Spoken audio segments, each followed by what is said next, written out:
what's up, guys? I'm RoberOnocle, or as you better know me, Rob, and I'm here with my dad. What's up, Dad? Hey, what's going on? And we are here today to talk about a franchise that has been dead for actually over a decade now, and that is Jak and Daxter.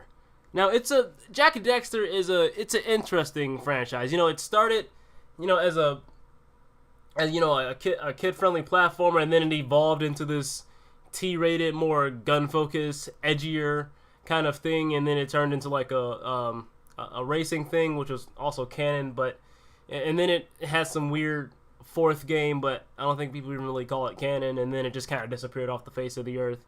Nobody really knows what happens to it, but it had a good run. The series had a good run. Was introduced to it when I was like 2, 3 maybe. Let's see, probably somewhere thereabouts. Yeah, some of those lines. My mind's really foggy there. I used to also play Crash Bandicoot and stuff, and I got kind of a little confused amongst that because I was like, hey, that's the same logo. So I kind of lost track of when exactly I played Jak and Daxter. But it's a franchise we have really grown to love. I haven't played it in a while, but for what it was, we really liked it. Now we play a lot of Uncharted and such, but we will never forget Jak and Daxter. It holds a special place in both of our hearts.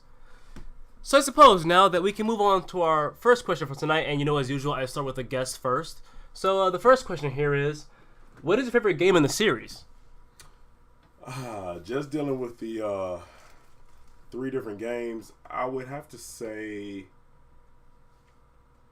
it would be between 2 and 3. I might lean a little heavier on 3 just because I like the way the game evolved from 1 up until. But so it's between that 2 and 3. I'll go with, just for sake of simplicity, I'll just go with 3. Okay. So for me, I really liked 3 a lot, but I liked 2 a little more because the world was just it was a little more fascinating to explore to me. Because in Jak 3 it had a lot of things cut off. Well, you had what was that desert place called? Because they had that Wasteland. The Wasteland, yeah, that entirely new overworld they had. It was a bit more barren because it's a wasteland, but and they also had a Haven City, but it was like rearranged and a lot of stuff was blocked off, so it felt a little more restrictive than I'd like. But Jak 3 was still really good. I just prefer 2's world more, and I like 2's story a little more too. And stuff, because by 3 it got really convoluted. But as far as solid gameplay goes, then I would definitely think that 3 is the better game. But overall, I'd probably go with 2. Yeah, I can't argue that. And when you deal with a series like that, and just like any other series that we cover, anytime you leave one game and go to another, we usually find that there's something that we liked about the previous game that we would like to take with us. But there's also elements in the newer game that's kind of fresh and exciting. So yeah, I can go with that. That's why it's kind of a hard one between 2 and 3. Right. And even when I say 2, I'm kind of the same way. I think about things in 3. I'm like, but there are some parts of 3 that are really, really good though. Absolutely. Okay, so I suppose we can move on to our next question here, and that is, what is your least favorite title in the series? That would have to be Jak 1. It's simply put, Jak 1 was fun, but I guess once you progress to the other games, I actually kind of like Jak talking. Like he never said anything. He always had that odd expression on his face in Jak 1. So if I had to just pick one that was my least favorite, it'd probably be that one. But still was fun though. Okay. So for me, Jak 1 would be my least favorite, but there's another Jak and Daxter game that takes that spot, and that is The Lost Frontier. That's the one we've pretty much never messed around with.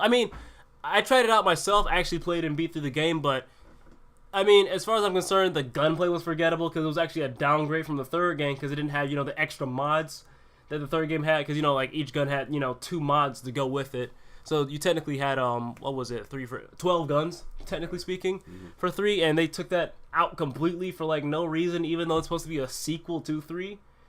And they also replaced the all the guns have specific names, but we like to get them the more ignorant colored names. So we have like the red gun, the yellow gun, the blue gun, and the purple gun. So they replaced the purple gun. If you guys know what the purple gun was, its proper name was actually, I believe, the Peacemaker. Yes. And it didn't have a lot of ammo in it, but it was really fun to use. And like it had like a sort of like a chain reaction effect, which was really fun to mess around with. It had limited ammo, but it was very fun to mess with. They replaced it in the Lost Frontier and replaced it with a green gun, which I mean, it was cool enough. It was a grenade launcher, but then you remember that the grenade launcher was a mod for the red gun in Jak 3, so they turned a mod into its own separate gun with no extra mods to go along with it. So it just kind of seemed really pointless. And they also had a huge focus on aerial movement, like a lot of air vehicles, and I just kind of didn't like it. It felt uncomfortable. And the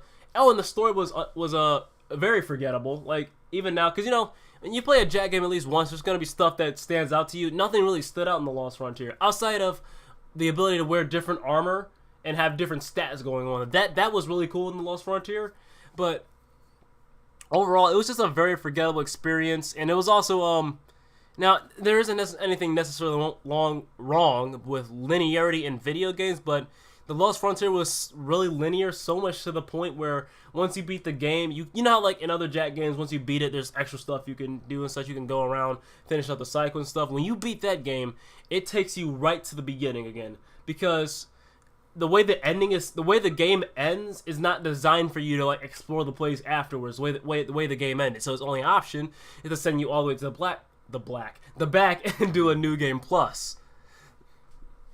So, I mean, it's just a lot of things. It just kind of... It's the black sheep of the series, but, and there's nothing wrong with being a black sheep of the series, because technically speaking, Jak 2 was a black sheep of its time when it first came out, but, because, I mean, it was an edgy platformer game. I mean, like, that was different. It was still good, but it was an edgy platformer. It stood out, but, with Lost Frontier, it's the black sheep, but for the wrong reasons, because it's just... I'm all for innovation in video games, but, it's that classic saying, if it ain't broke, don't fix it. And The Lost Frontier is one of those fine examples. Yeah, I think the Lost Frontier, I remember you guys telling me about that one. I think that was one I didn't play. And because I remember you guys telling me about the change in the gun, like going to the green gun. So it just sounded like it was no fun. So, yeah, I kind of just went with you on that one. Yeah, and trust me, you aren't missing anything. It's... Stick with the first 3 games. That's where it's at. Oh yeah, and X Combat Racing, because that one is very good. That's the Jak game that nobody ever talks about. Oh yeah, like and I was kind of wondering if we were going to gravitate to that one outside of the Jak and Daxter series, but if we include that Jak X Racing actually would probably be like right on par with one of my favorite games. Yeah, X could definitely work because it takes place after 3, and it's basically an evolved version of 3's car mechanics and such. Like, you can feel 3, but it's just refined and such. So it's pretty much just Jak 3, but without, like the roaming around part, but with greatly refined racing mechanics. Right. So as far as I'm concerned, albeit it's very different, and that's technically another black sheep of the series too, but even still, I'd say that one counts because it still feels like a Jak game. Yeah, absolutely. And then you still have the traditional, there's that one bad guy. Even though they kind of covered it up as to who it was, but I think we started picking up on it early. That something wasn't right about that guy. But yeah, Jak X Racing, it just gave you like a little break from like the traditional RPG style game of, just running and jumping and getting the coins or the precursor, we call them, they're orbs, but we call them eggs. Yeah, just eggs. But, it's just kind of been like that since we first thought, like, hey, get the eggs. Yeah, because that's what they look like. They don't look like orbs. They look like eggs. But, it was a nice break from a lot of the running and jumping. It was a nice change of pace, and it was still a pretty decent storyline. And basically, you can be as reckless as you wanted to be in the car. So, yeah, Jak X Combat Racing. That, if it's not my favorite, it's like right up there. Okay. So yeah, I think we pretty much covered the favorite and least favorite. So I suppose we can move on to our next question here, and that is, What is your favorite gun from Jak 2 as well as your favorite gun mod in Jak 3? So, like, Jak 3 had Jak 2's guns, but, as far as, I think you know what I'm trying to say here. Yeah. And that was a tough one because, like, it's been so long since we played the game. Right. But I know that I've always used, like, the red gun, like the scatter gun or whatever. But, yeah, I knew I was going to mix up the platforms. But I remember always using that. I know we said the Peacemaker was in 3, I believe. 2 and 3. That was in both. The Peacemaker, I loved it because of that chain. I want to call it the chain lightning, but that's not what it is technically. It's a different game. Right. But anybody that knows about the chain lightning will understand why I would call the Peacemaker the chain lightning.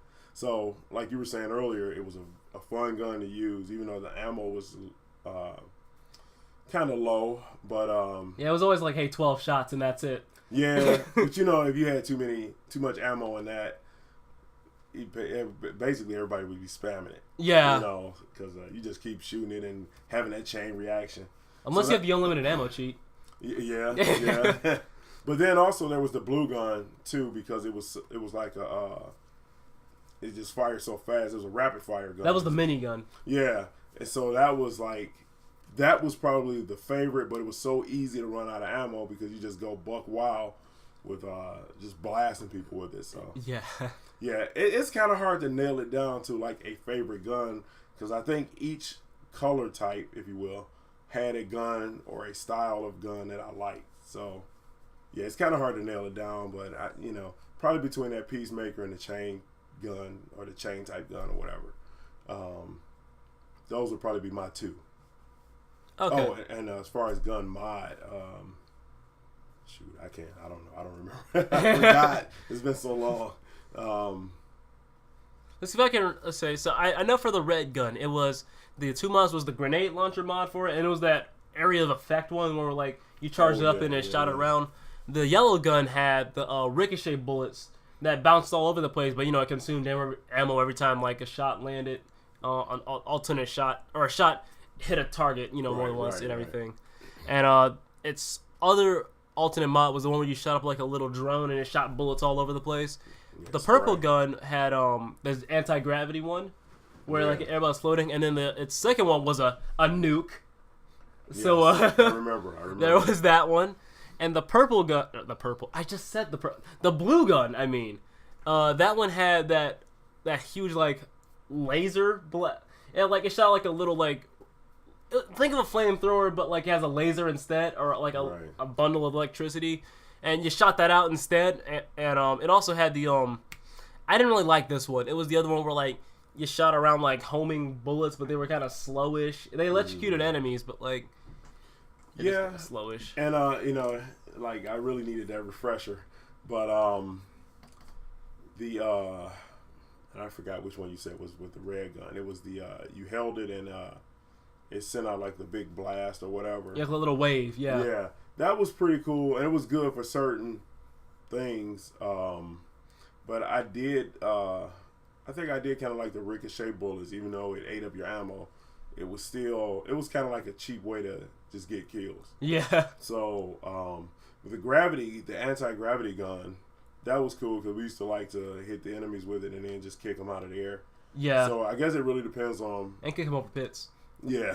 So I guess it depends on really what you were trying to do, but I know I gravitated to that ricochet bullets a lot, and I did kind of like the little. Drone that it shot out. That was pretty cool too. So between that and the red gun, those are like my two go-to colors, I think. They all had, like I said, something that I liked. So it's kind of hard to actually just nail it down to one because each gun had something, something pretty cool and something different.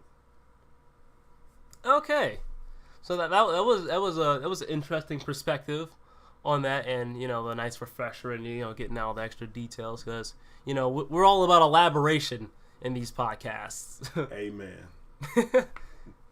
So I suppose I could turn around to me. So for me, my favorite gun from Jak 2, probably the blue gun. Now, Yeah, you know, like you said, like it runs out of ammo really quickly. That is the only thing that bugs me. I think you can get like ammo upgrades for it, but even then, it really does just run out of ammo really quickly. And I can understand why some people might not care for it or avoid it altogether because it runs out of ammo quickly. You know, I mean, you rather use like the shotgun or the rifle or like the peacemaker. I mean, you rather go with those or as opposed to a minigun. Not to mention, it could be a little hard to you know Jack the Jack games, the 2 and 3, and the Lost Frontier. We're always talking about that one.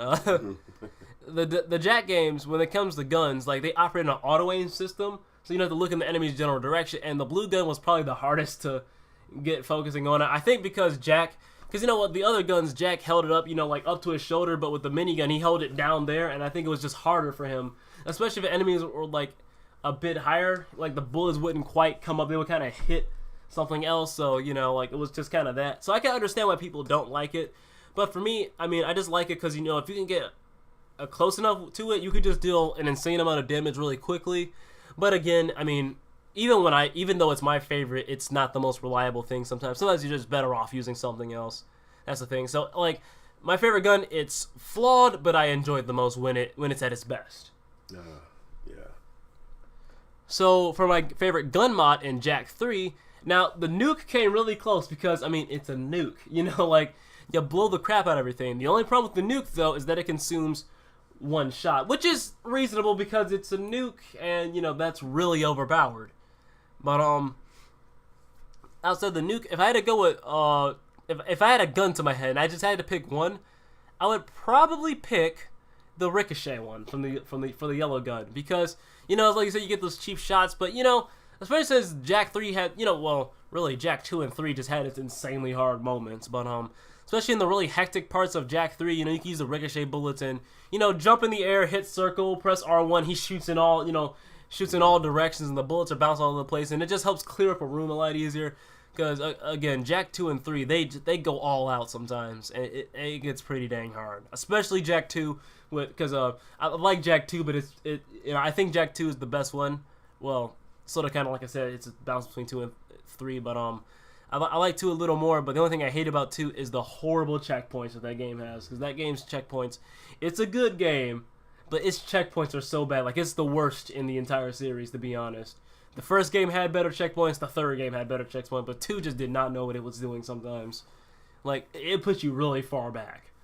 Yeah. And you know how we feel about our checkpoints. Yeah. I mean, you don't have to, like, sprinkle them across an area, but, like, you at least need a beginning, a halfway point, and an end. And sometimes Jak was like, hey, you get a halfway point, or not, you get, like, a beginning and an end, no halfway point. And, you just kind of want a halfway point sometimes because it feels a little, it just feels like it punished you a little. It feels like it punishes you a little too hard for, just dying. Like, oh, you die. Especially since Jak 2 is a bit relentless. Like I was just saying with the second and third game. Jak 2 is relentless, so, it's just something you just really don't need, because it just annoys you and such. So, yeah. So basically that's my long-winded way to say I like the blue gun and the yellow gun's ricochet mod a lot. So I suppose we can move on to our next question here, and that is, which game had the best story? Ooh. All right. Wow.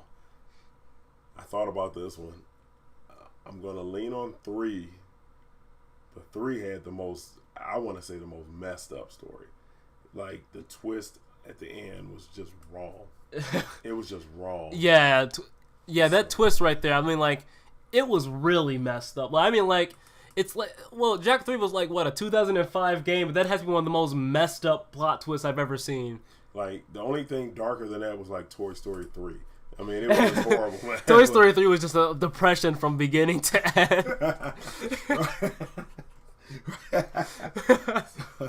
Yeah, so I would say I'm going to lean on 3. I think it was kind of deep and twisted. But 2 was with Baron Praxis. And I'm trying to remember how it played out, because I was just thinking about it earlier. Jack, after the ending of Jak 1, Jack goes to the future. Pretty much there. After that, he instantly gets captured by Crimson Guards. 2 years later, he's in the factory and such, and Daxter's breaking him out. He breaks out, meets some old dude. I forgot his name. I want to call him Samos, but it's not. No, that's the green dude. Yeah, and I know that's when he came out talking, and he had the beast mode. Yeah, I'm gonna lean on 3. 3 was just deep. The ending of it.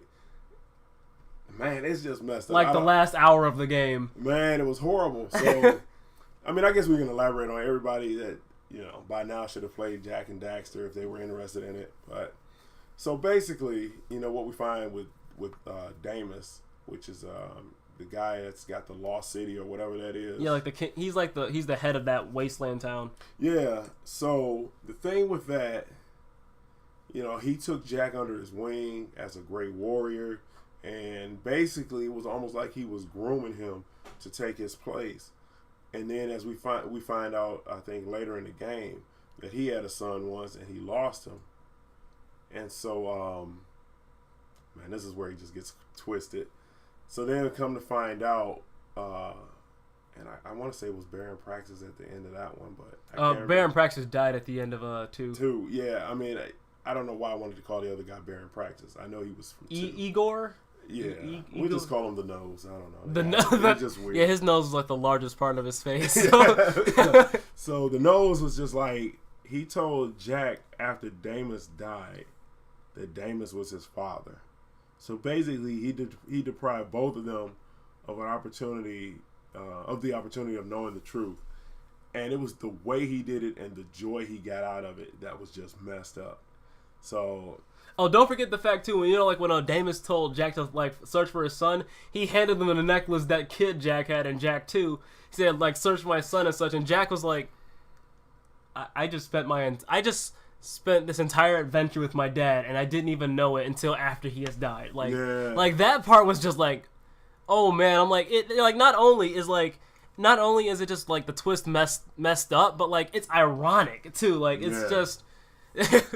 But then, I mean, and you almost can't wrap your head too much around the storyline because it's like a break in the space-time continuum or something like that. It's just odd because now Jak is actually with himself, and they're and then they're trying to figure it out. It's just weird, man. It's just weird because he's got that kid, but that's really him. And the kid he was helping out in Jak 2, who you didn't really know who he was until Jak 3, where they showed that's Jak. Which... Yeah. So I mean, the way the stories come together, and then it's to find out wait a minute, the kid was me, and it was I had the time travel or he had the time travel to have this kid, and then it was just twisted. And then just at the very end, he just yeah, that was your dad. Too bad you'll never know, and he'll never know. I was like, man, the nose was just wrong for that. Oh, let's not forget the fact too of Jak 3 story, because Jak 3 is where it gets weird. Because there's a whole thing where Jak real name is Mar, right. And Mar was apparently from the future, but he went back in time in the future and built Haven City. Yep. And I think he had some part in the Wasteland too, I believe. I think he had some influence on that too, and such. And I think he made some of the devices there. So Jak from the future went in the past, but still in the future, created some stuff so his self from the further past could go through the trial. It gets weird at that point. Yeah, it's a time paradox, man. It's just because you start trying to figure it out. How the heck did he do that? So he was the ruler of I want to call it Haven City, but of the Wasteland area, whatever. He was the ruler because you got statues of Mar all over the place. Yeah. Or at least the great architect of, this area. And it's wait a minute, so how is Jak from the future coming back to the past doing things while still in the future, have you mind? Yeah, so it's really twisted, man. And then basically it's just kind of yeah, don't try to wrap your mind around it. Yeah. But that's a deep plot twist, man. Yeah. Oh, also, I always think that weirded me out because Jack clearly changed his fate. At the end of Jak 3, because like Mar was pretty much like what from what I've seen, Mar was pretty much a loner for for his entire life and such, and Jack decided like to do this whole more criminal-ish style, like not completely criminal. He's more like he just rebels against the system from time to time. Yeah. And he participates in these races and such. Because Mar, from what everybody's heard, he's just like a great leader and all that. But Jack sort of changed his fate, but like the future still keeps going, even though he changed what happened. So like it's like, how did he not create a temporal paradox? He technically did something that he was not supposed to do. Yeah, and the other thing is, all right, so like I believe Damus and others were looking at these statues of Mar, but Mar is actually from further. Oh, that's ahead. right, because he built the town that his dad is ruling. That's the thing. Yeah, I'm like, how in the world do you do that? So how is your dad ruling a town with statues erected in your honor, but you're not from his time period? And which technically, you would have your son would come in your future, but he's looking at statues as if you ruled in the past. So that's the weird part about it. It's crazy. Yeah. So that's I mean, at this point, that's pretty much basically a combined answer because the story of Jak 3, I mean, like 2 got a little convoluted, but 3 just got weird with it. Yeah, absolutely. So basically, long story short, this is why we're not getting a Jak 4, basically, because they twisted it around so much. I mean, Naughty Dog, I love you, but man, it got so. I can understand why they took a break from all that convoluted stuff in Jak X. That's probably why they made Jak X. Right. Because they were like, okay, so we basically, we turned the plot into a pretzel. So, Right. The guy who wrote it, who wrote the plot, his mind probably just snapped. Yeah. Yeah, Jak 3's story is something you probably shouldn't. It's probably something you shouldn't think too hard about. No, his mind turned into meatloaf or something. Oh man. Yeah, he's just compressed meat. Spam.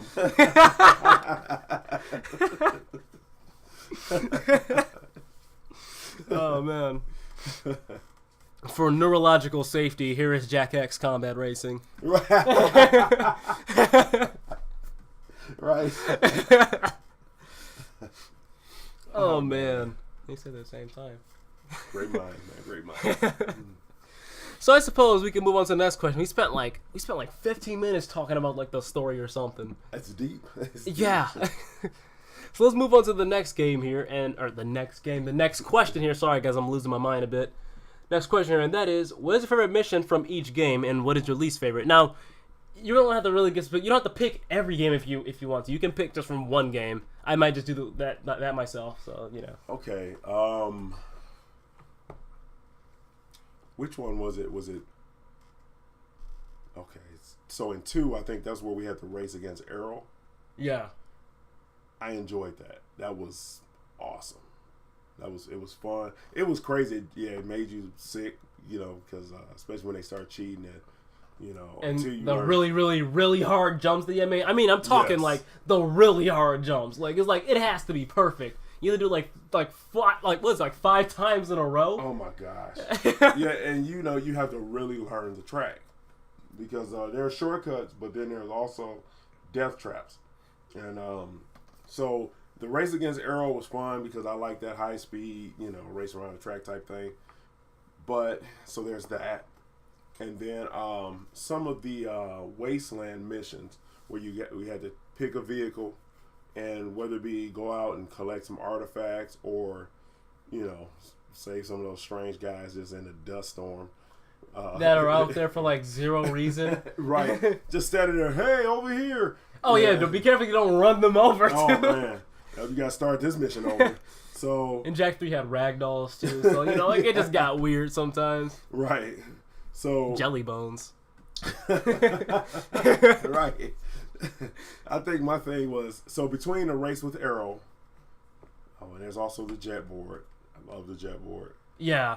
Hard to figure out the first time, but once you get the hang of it, it's fun. Oh man, it's awesome. So yeah, I would have to go with the jet board. I like the race against Arrow. And then also the wasteland missions. Those were pretty cool. So that would be probably my favorite missions, if you will. Least favorite. Oh, the race on those bird-like, ostrich-like alien things. Where you meet CM Kamtava, Baruch. Oh yeah, I mean, for being like one of the first missions in the game, No, like, man, that's horrible. it's hard. I mean, yeah, it's an adrenaline rush, I guess, if you will. But if I had to just get rid of one of them, that would probably be it. At least it'd be one of them. That and when you have to ride on the thing and catch the that's all those things have weird names, like the little. They're not mole rats, but the little creatures where Daxter's riding on the. I know what you're talking about. It's from 3 also, but like, couldn't those like things you're riding on like eat you too? Like if you were just like they would screw you over like if you weren't quick enough. Like you had to like domesticate them and then like ride them to go eat another creature. It was weird. Yeah. But like they would like eat you. Like it was like a roundup type thing. Yeah, something like that. Yeah, that one. There was one like in the city and there was one out in the wasteland. Okay, yeah. So. Oh, and you could run them over in the wasteland and kill them. So be careful. So. Yeah. So yeah, those were odd ones. Yeah, give me the race car, any kind of car. I'm good. I don't need to ride on a big alien Yoshi ostrich. wannabe. Right. So yeah, that would be my least favorites. Those two or three, depending on which creature, like whichever type roundup or. Oh, okay. Whatever. I think each game in the trilogy actually had like some kind of roundup mission. I mean, they were all just kind of lame. Yeah, there was that one in Jak 1. The Yak was it the Yak House? Yeah, man. That and then when you had to stop the critters from eating the farmers' crops or whatever it was, and he said like right there, over there, that guy. Keep those critters away. Like, yeah. You do it. You're right. Yeah, you're the farmer. Right. I don't get nothing out of this. I'm gonna get a vegetable to take with me. So. Also, everybody just looks weird in Jak 1. I don't want to help them. No. They can keep that. All right. So if you're good, I can. Okay. So yeah, I can turn around to me here. And for me, my favorite mission from each game, I'm probably just gonna pick one, just for just to keep it nice and simple. So if I had to pick my favorite mission from one game, I'd probably pick it from Jak 2, and that would have to be No wait. Was it 2 or 3 where you had to fight those 4-legged Crimson Guard robots? That was 2, right? That was 2. That was 2. I really like those missions a lot and such. They were hard because no, there was one where like wasn't there one where you could control them and one where you had to fight them? I think there was one where you could control one through the city. Yeah, and you had to like make it to the end. Yeah. Yeah, and then there was one where you were inside. I want to say inside the palace or whatever, and they were coming after you shooting. Okay. And you're running and kind of jumping and going and whatever. And I almost want to say there was another one where you were trying to run them over in a car or something. I can't remember what it was, but it was like one of the ones where it was. I think you were racing out of a building in like one of their vehicles or something like that, and it was easy to fall off certain little platforms. I can't remember which one that was. I'd have to actually look at that one again. But okay, so I think I just kind of move away from that one then because I don't think I can really get specific with it. But if I had to pick another one though, I do believe this was from 2, and that was the one where you had like the special cruiser. It was a really fast one. You had like the explosives in it, and you had to like quickly make your way around the city. Like I did really like that one. Like it was really hard, but it was really fun because you had to like you just had to get to the end really fast. And like the car was yeah. It was really fun. It was a bit too tight at certain points, but it was still a really fun just quick race through the city and such. Cause especially like when they like blow up on you or something like that if you took too long. I think that was the one where they had missiles that would. Yeah, the missiles were chasing. Yeah. No wait, that was 3, wasn't it? That one might have been 3. Because that would be not in the wasteland, but that was back in the city. And you had to guide that one ship with like I think like you said with the explosives on it to blow up whatever barricade they had eventually. Yeah, I want to say that one was. I want to say that one was 3. Yeah, I want to say it was 2 because it feels like a more 2-like mission. But I want to say it's 3. It's 3 because it just. It's not. Yeah, it's weird because like it's almost like the mission feels like it's something you see out of 2 because like you're messing around with the Crimson Guard equipment and such. But like I want to say it's from 3 because it just like the whole situation just felt a little more refined like it did in 3. But at the same time, Haven City was like trashed in 3. So yeah. So 2 or 3. If you guys ever if you guys know what it is, you can let me know. But because it's been a while since I played it, but it was either 2 or 3 where you had to guide the missiles to the end. But as for my least favorite mission, and I will always hate this mission no matter what. The one mission in Jak 2 where you had to like throw those balls into those nuclear reactors. One where you had to use the jet board and you had to like zip around the place because, I mean, I love the jet board, but it's not designed for a mission like that because it's fun, but it's just too slippery for the job. Right. Like you had to perfectly go up the ramp, like I think like hit the jump button so you go high enough so you could just throw the thing in. Yeah. And you were running on a time crunch, like it starts with like 2 minutes or something like that, and like the time was like I just don't like that mission. Yeah, I know exactly which one you're talking about. Yeah, it was like a little basketball on a jet board. Yeah, but like like you couldn't run around because that was too slow. And you had to get up those ramps at like the right angle, and like I think hit the jump button at the right time just so you could throw like that mission sucked. Yeah, like I like Jak 2 a lot, but that is the one mission that I would almost argue almost brings the game down for me because like it's just a mission I like. I just hate it that much. Yeah, I hear you. So yeah, that is my least favorite mission in pretty much the entire series. That's the only mission I just like. Oh, I gotta do that again. Still better than 1, but and definitely better than Lost Frontier. But yeah, I don't care for that mission. So we can move on to the next question here, and that is, Jak 2 and 3 are notably harder games than the first game. Which game was harder? I think they both had their moments. Yeah, that's a tough one. Because it's like it depends on like even with those two with the previous question, if we go between platforms, there's aspects of those missions that like we just can't stand them. Man, that is a tough one. Was that 2 where you had to run away as like the environment was breaking down, like the board was breaking down, almost like the road or whatever that you were running on was just crumbling, and you were it was kind of like a Crash Bandicoot style run. That was 2. I was gonna say because like both 2 and 3 have moments where like stuff is crumbling around you, but the one with like the Jak and Daxter camera, the Crash Bandicoot camera, the one where like it's facing you, you're running towards it. Yeah, that was 2. Yeah, so that to me, not that it was that hard. I think it was harder than, to some degree, harder than what it had to be. Man, that is a tough one. But to say which is harder, I think they both just had their moments. And then always when you get to the end, it's like, supposed to be the most challenging, but I think they all just had their moment. So that was a hard one for me to pinpoint which was the hardest. Yeah. I think it's kind of like a balanced scale for me.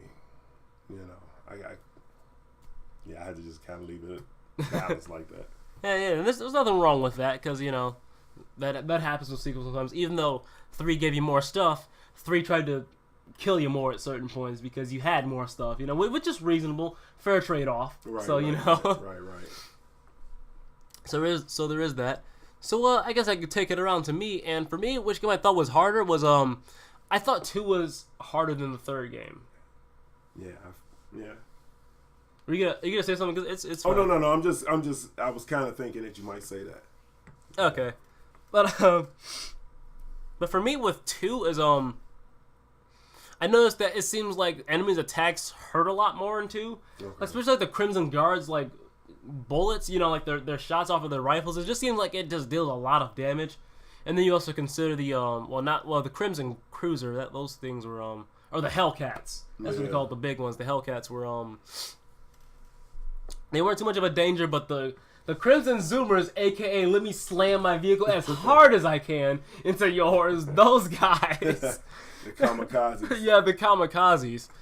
Those dudes, they shot so fast and they were always on your tail. And I don't know if you guys haven't played Jak 2, basically where it was is, excuse me. Excuse me, I'm a little stocked up, excuse me.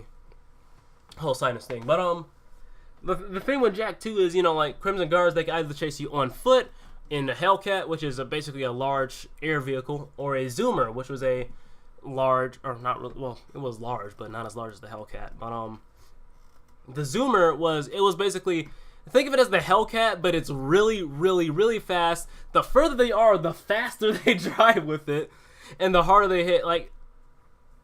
But the Zoomers, they were so aggressive, because they were always right behind you. They would not let up. Once they saw that you were causing trouble, they would not let up. Right. I mean, they were easy to take out. Like if you were in a cruiser and a Zoomer flew, because a Zoomer always overshot, where it was trying to it's like if you went to the lower level, they would zoom right over you. But if you timed it right, like with a cruiser, you could just kind of pop up and just knock them away. And it doesn't matter how many times you do it, no Crimson Guard on a Zoomer could do it. But Zoomers, when they caught wind of you, they just went straight to your direction. Didn't matter what vehicle you were using. Didn't matter if you were in a vehicle or not. They came zooming in your general direction like a complete idiot and slammed and would try their hardest to slam hard into you. Slam at their hardest at you. Because like I said, it's weird because the further they are, the faster they drive and the harder they hit. So right. And it was just annoying, and especially since you're just you're driving away from the cops, they're shooting at your cruiser or a Zoomer if you prefer that instead.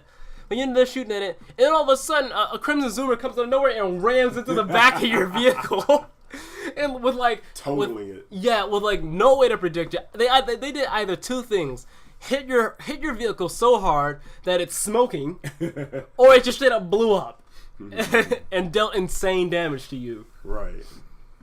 And Zoomers were just obnoxious, but there's also that. There was also the Crimson Tanks in Jak 2, and they were just always good of looking ahead of you and shooting you before you got there. So you had to they would predict where you. They were really good at predicting where you were gonna what you were gonna do, and you had to outsmart the tank, and that was pretty tough.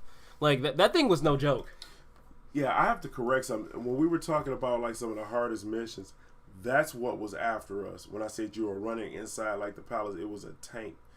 Because I remember they were shooting the hell out of you. Wait, okay, what was it? When you said the palace, I was thinking about the underground, the one in the water area, underground. I was thinking of that, and the end of it where you had to run out. I was thinking of that, but that's the palace, because that's the Baron Prax. Yeah, okay. Yep. Yeah, there's a bit of confusion there. It has been a while, in all fairness. Yeah. The last time we played Jak 1, 2, and 3 was 2014? On the PS3 HD collection? Yeah. Yeah, it's been a while.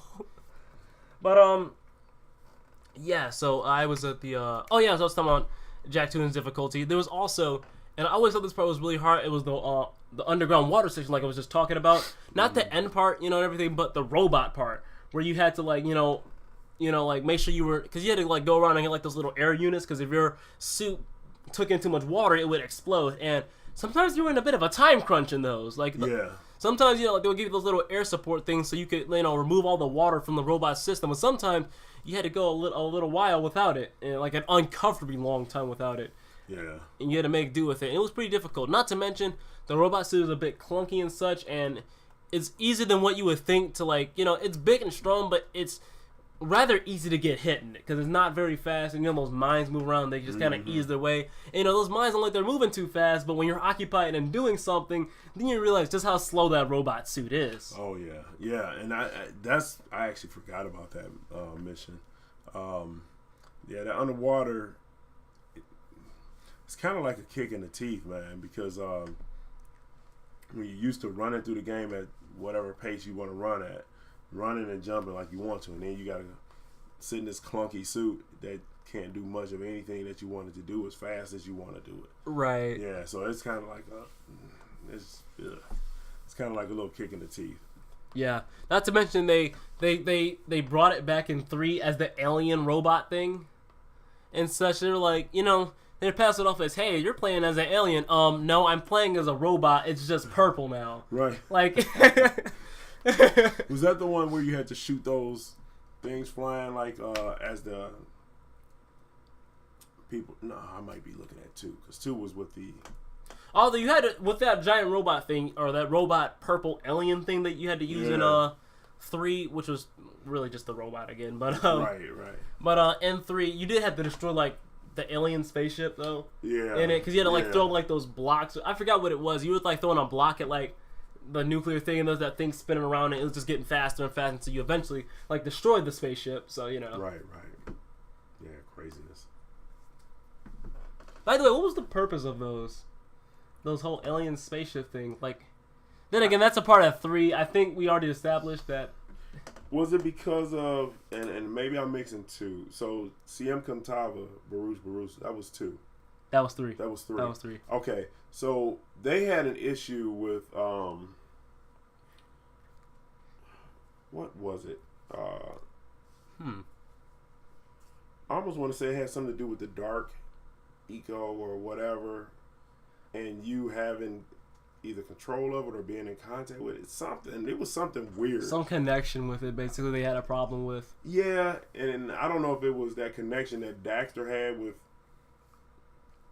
you know. That's right, because Daxter and Otzel, and he was technically like a holy person. Yeah, so. He was like a revered being now. Yeah. So, like they said, when he thought he was cursed, he actually became better or more revered or whatever. Blessed or something like that. Yeah. He was basically like a servant of like the gods now. He resembled the creators, they said, or whatever. Yeah.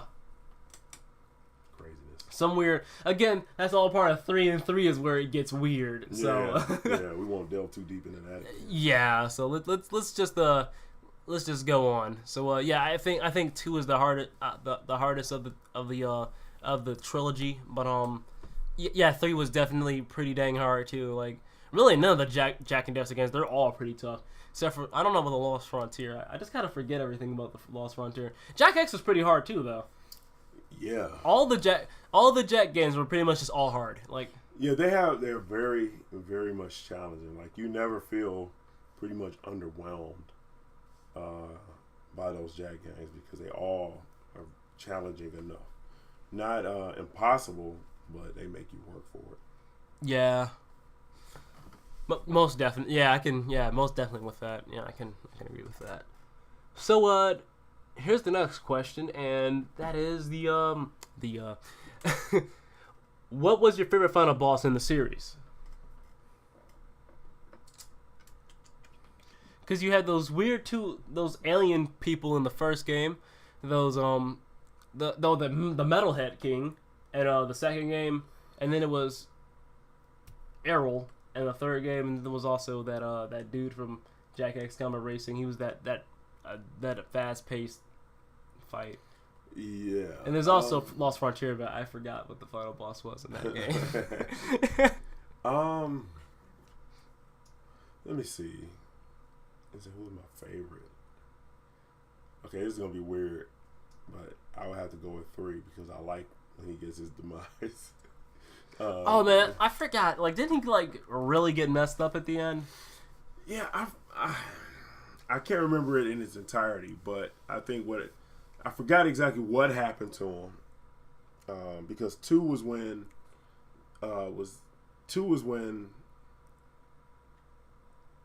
I'm trying to make sure I don't mix the platforms. Because that 2 and 3 platform is just like a blur on certain things. So which one was it where Daxter, when they actually realized that he was the perfect being? Daxter? Yeah. That was 3. That was 3.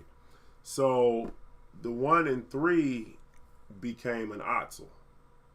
When they realized that Daxter... Was that the one where when they realized that Daxter was the perfect being and the guy wished for... Oh, like, nose, right? The nose. Yeah, Yeah. He wished for like basically like Godhead or Godhood or whatever, not Godhead. And he became an Otzel, and it was just like, oh. So, I was glad he got what was coming to him, but the only thing is with what happened to Damus, it wasn't really sweet justice. So you consider like the final boss and the whole finale just in general? Yeah. Oh, you mean just like throughout the gameplay, like whatever bosses, or did you? I mean, okay. Oh, final boss. There's flexibility to it. If you want to add the finale into the whole final boss thing and like the ending to it, that works too. I don't really. I mean, because I think in one was that when you had to fight that one thing that was. I know there was one enemy that you had to fight that he had like those like glowing rods or whatever that he was hitting down. And you had to jump over those. That was 3. There was that giant like precursor robot thing, and he had like the whole laser thing, and he had like that one lightsaber wannabe thing. He was just kind of like slamming on the ground. He had like time your jumps. You had to like get out of the way of like the laser and time your jumps because it created like a little shock wave like afterwards. Right. Yeah, that's a hard one for me. Like I don't know who would actually be my favorite. Like I like that the guy in 3 kind of sort of got something at what he had coming to him, but at the same time, I don't think it was justice enough.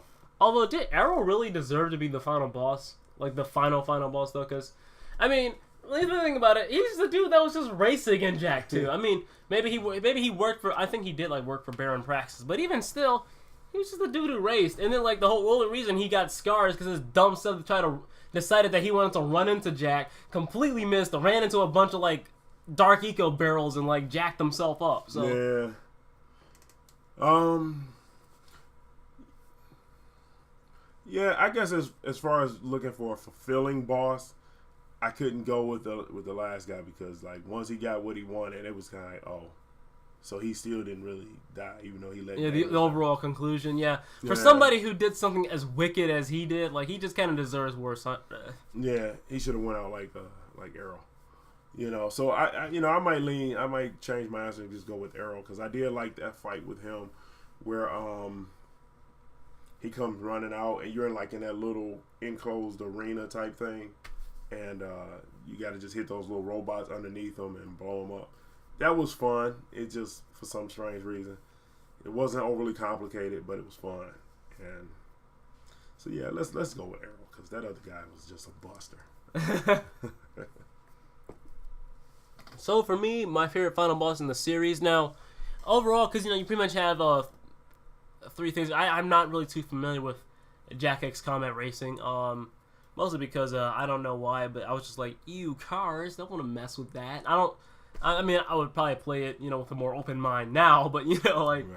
But I didn't really mess around with X too much, and again, I actually forgot what the final boss was in the Lost Frontier, but but we don't speak on that. Yeah, we don't talk about that game, but to be honest, I don't actually think the final bosses of really any Jak game was really that good. I don't know how X's was, if that was any good. It's when you had to race the announcer. Yeah. And so it was challenging. I mean, like X, like I said, I like the fight with Arrow, like even though it wasn't overly complicated, but and I keep thinking just about the trilogy of Jak.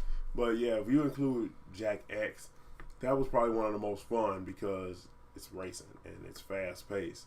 So once again, just a new revelation or whatever. Right, and Jak X is no easy game. So. Yeah, so because I think you guys mainly just watched me. I played most of that. Yeah. And but that one, even though I think it was kind of hard as the devil, but it was fun. And so Jak X was hard in the beginning, so it had to be hard at the end. Oh yeah, but so yeah, let's just go with that guy. Okay, yeah, that guy. But so yeah, for me, I guess I would have to go with the Metalhead King. I mean, he was a pretty alright. I mean, to me, the whole final boss scene for me was it was alright. For me, Jak was good for everything in Jak was pretty much good until the last 5%. Because the final bosses just never really stood out much as nothing too special to me.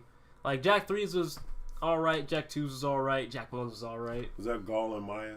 Yeah. And the Citadel and Jak 1. Yeah, they were controlling that giant robot thing, and there was the whole thing with the white eco. Wow, that's different, you know. Also, I kind of don't like how much reduced, how little the focus was on eco in the sequels, though. Just saying this on a side note, because you know, like in the first game you had, you know, yellow, red, blue, and well, dark eco was just a hazard back in Jak 1, but yeah, yellow, blue, red, and green will shield you, but like green was still healing you in Jak, you know, in Jak 2 and 3, but like red eco was pretty much irrelevant, yellow eco was pretty much irrelevant, and dark eco just kind of took over after the first game. Didn't really like how they did that too much. I was just like, especially I like blue eco because it made you move faster and do stuff faster. Blue eco was amazing. It helped you get the orbs easier too. Yeah, because you could suck them in, like with your with blue eco. Blue eco is the best eco. I mean, outside of green, of course, because green keeps you alive. But but outside of that, yeah, I didn't really like how they did that. But back to the final boss thing. Yeah, probably the metalhead, because I do kind of like how it's a little relentless and has metalheads coming from the left, from the right. And, you know, after you do that, you catch him when he's vulnerable, shoot the crap out of him. It's just a fun, nice rinse and repeat kind of system. And albeit it's a little repetitive, probably actually one of the more repetitive boss fights in the game, because, yeah, it's a little repetitive. But otherwise, it is a very enjoyable final boss fight, though. But, yeah, again, none of them really stood out to me. With the Jak games, it's more about the adventure, not so much the conclusion, so... Yeah. Although Naughty Dog has kind of been like that in general, like, because even Uncharted... You know, Uncharted's finales are okay. I don't know how The Last of Us is because we haven't played or we haven't really beaten that. We got to get back to playing that. I know. I'm pretty sure that's a sin to some people's ears because everybody says The Last of Us is such a good game, and I only played like the first 10 minutes, and because we got a PS4. That's why I stopped playing it. And did we ever get it on PS4? No, we still have. I think we might have the PS3 copy around here, but I mean, why not just get the PS4 one? Not to mention, we probably should catch up too because they're releasing a sequel, Last of Us Part 2. So yeah, definitely some catching up to do. And it's an audio game, so we should probably check that out. Yeah, put on our list of things to do. Although it's written by a feminist, so I don't know about that. I don't know how politically correct like the first two. And then that's the same dude that wrote Uncharted 4. We know how toll that took. We know with Nadine Rawson being like the most powerful character. Right. We already covered that actually a few months back with Uncharted and how she was a needlessly overpowered character. But yeah. Right.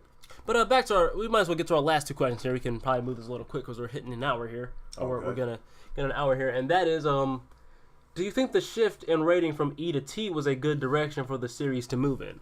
By the way, the Lost Frontier, which is like the let's just call it the unofficial fourth game because it feels so bootleg, but because it was not made by Naughty Dog, and you could tell. But the Lost Frontier actually went back to E, believe it or not. It's weird because like it still kept the guns and such, but like it went back to like E. It was weird.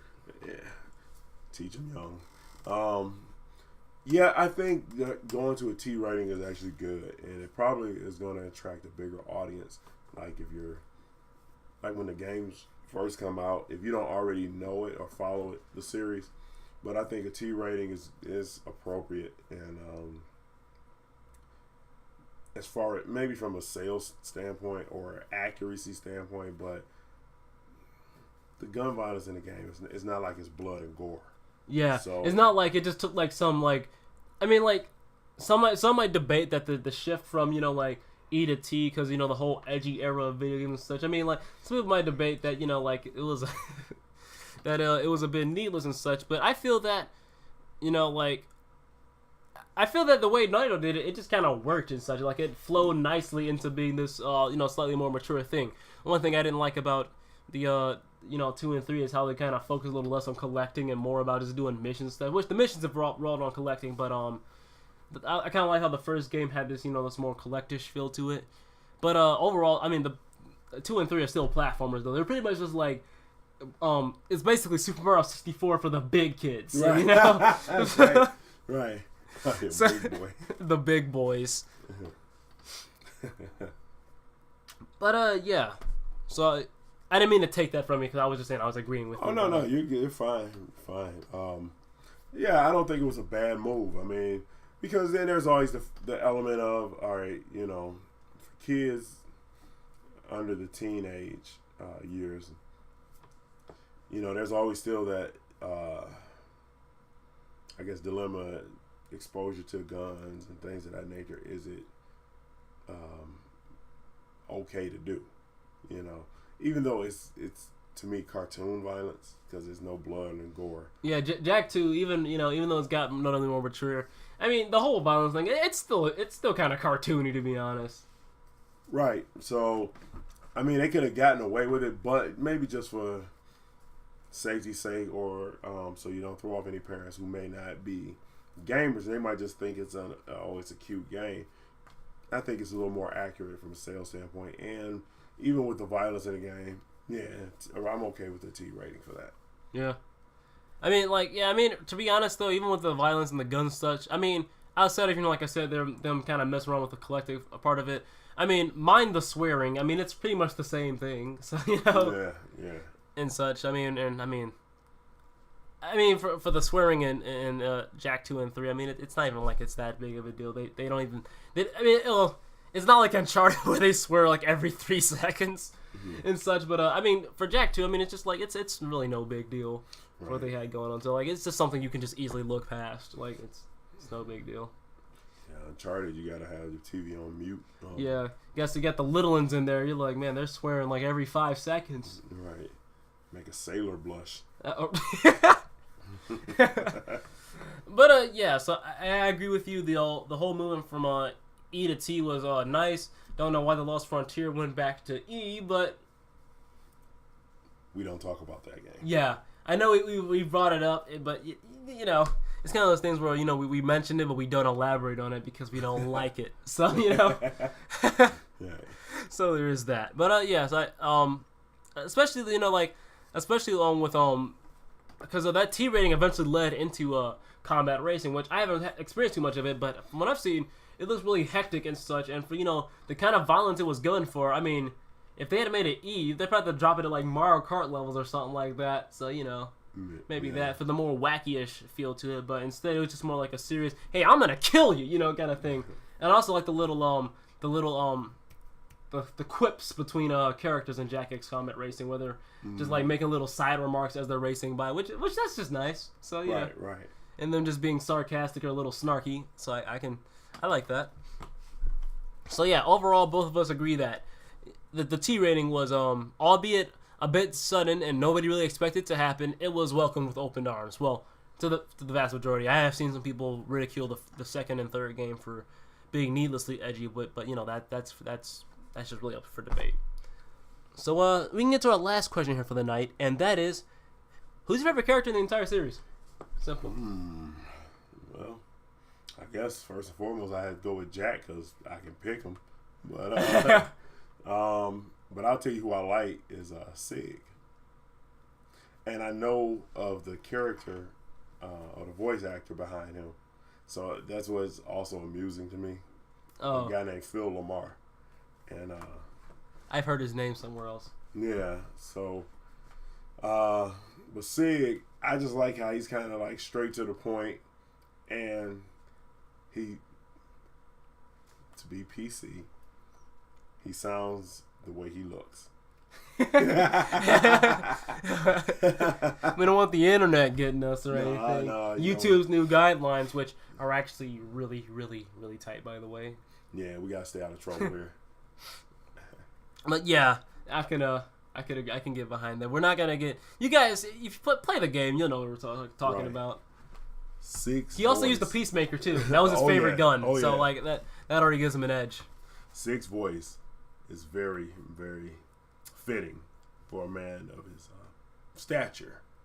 Yeah, he's a little on the short side, but I mean, like, he's taller than Jak. Yeah, he's taller than Jak. So actually, like, everybody is taller than Jak, except for if it is a Daxter, they're taller than Jak. So Jak's the 8th dwarf. Oh man, sorry to throw you under the bus like that, Jak. But, yeah, Snow White was looking for you.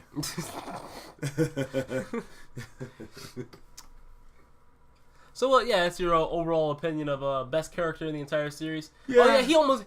We thought he died in 2 also, like, at one part. But, hey, as a contrary to, for keeping it PC, a popular trope, Sig lived. So, Right. And everybody was happy.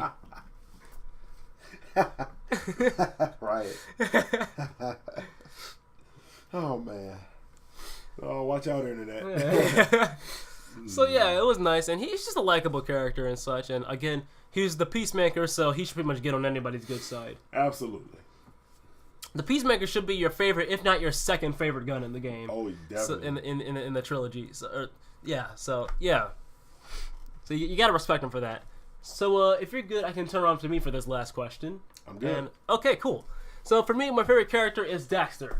Because he has the one thing that I love from pretty much any character. He's sarcastic. Okay. Really sarcastic. I can give you that, yeah. It's kind of right up your alley. Yeah, because he's snarky. He gives like, pretty much like, pointless, like, it's not so much pointless in a sense with like, why are you saying that? But he gives like commentary that's just like, why are you even talking? But it's like in a funny kind of way. Because he's just like giving his needless sarcasm. Right. And his snarky comments on the situation. And that's what... And he's like that through the entire series. No matter what game, even in the Lost Frontier, he's just needlessly snarky sometimes. Yes. And, he's sarcastic. Pretty much about every single thing. Actually, it got better in 2 because they had a bit more freedom with how he could behave. So, like, he got even, like, more sarcastic. Right. So, yeah. Daxter will forever be my favorite character in the series. He is just... He knocks it... Pretty much every time he talks, he knocks it out of the park. Oh, he also breakdances. Oh, yeah, he also breakdances. He does it a little less in the sequels, but he still breakdances. So, Sig would be proud. Would be, but he's still alive. Mm-hmm. Or did he? He was all right in Jak X, right? I don't think he was ever around when Daxter was breakdancing. But, keeping it PC. Sig would be proud. Might be right up his alley, too. and that's as deep as we're going, guys. Yep. So, yeah, that is pretty much our opinion on these questions of the Jak and Daxter series. I enjoyed it. Did you enjoy it, Dad? Oh, man. I had a blast, man. It was funny. And we stayed out of trouble on the internet. Oh, yeah. we are safe. But, so, yeah, I actually didn't expect to go for this long because, because it was weird because, before I started... Like, for some reason, my stomach was really hurting, but for some reason, talking about Jak and Daxter somehow cured that. My stomach does not hurt now, and I was actually considering not doing the podcast, but clearly I was fine because I went an hour and going on 8 minutes doing this just fine. So, yeah. So, I really enjoyed this. Yeah, it was fun. Yeah, and maybe, hopefully, with, Jak and Daxter has a lot of stuff going on to it, so maybe next time we can be able to do another one, a follow-up one, because we haven't done a follow-up podcast since Borderlands. Right. So we might be able to get to that at some point. But yeah, guys, this is a really enjoyable conversation. I was here with my dad. Thank you for being on here tonight. All right, thanks for having me. Oh yeah, anytime. So yeah, guys, I'm RoberOnocle, or as you better know me, Rob, and this is my dad, and we will see you guys next time. Later.